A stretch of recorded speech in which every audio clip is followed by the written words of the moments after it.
میری عمر کا حاصل ان 3 باتوں سے زائد کچھ بھی نہیں۔ خام تھا پختہ ہوا اور جل گیا۔ زمانے کا کام ہے مشکل میں ڈالنا، اور میرے اللہ کا کام ہے مشکلوں سے نکلنے کے لیے راستہ نکالنا۔ درویشوں کے علاوہ دنیا کے باقی لوگ بچوں کی مانند تھے جو دنیا کے کھیل میں مگن ہیں۔ خاموشی سمندر ہے، گفتگو لہر کی طرح ہے۔ تجھے سمندر تلاش کر رہا ہے، تو نہر کی تلاش نہ کر۔ اکیلا رہنا بری صحبت میں رہنے سے بہتر ہے۔ اپنے دل کو اس وقت تک توڑتے رہو جب تک یہ کھل نہ جائے۔ اگر تو بیکار پتھر ہے تو کسی صاحب علم کے پاس بیٹھ، گوہر بن جائے گا۔ مولانا رومی سے کسی نے پوچھا، زہر کیا ہے؟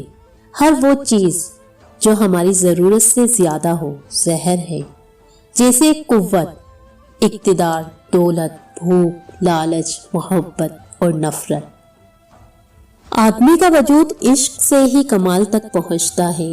اگر تو یہ کمال نہیں رکھتا تو کمال نقصان ہے۔ سچائی کے بے شمار راستے ہیں، مگر جو راستہ میں نے چنا وہ محبت ہے۔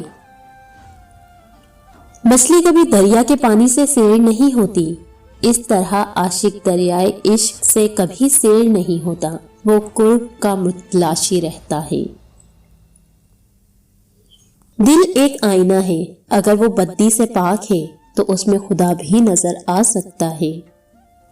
پیچھے مڑ کے مت دیکھو، کوئی نہیں جانتا دنیا کیسے شروع ہوئی۔ مستقبل کے بارے میں نہ ڈرو، کچھ بھی باقی رہنے والا نہیں ہے۔ اگر تم ماضی اور مستقبل میں پھنسے رہو گے تو حال گزر جائے گا۔ احد اور احمد سے تعلق پیدا کر، اے بھائی جسم کے ابو جہل سے چھٹکارا حاصل کر۔